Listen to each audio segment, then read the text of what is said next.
Ano yung nasa baba? Okay.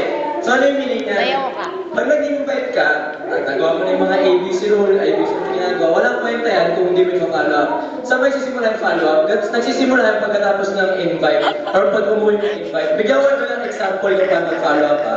Okay, kunyari umuwi ng invite nyo. I-text nyo agad dyan po. Martin! I-text nyo agad. Ito i-text nyo. Pray, kapag-uwi, salamat sa time. Sayaw ka. Okay, dapat ma-feel mo yung invite mo, na-concern kayo sa kanila. Na totoo naman. Okay? Huwag kayo yung pilit plastic na...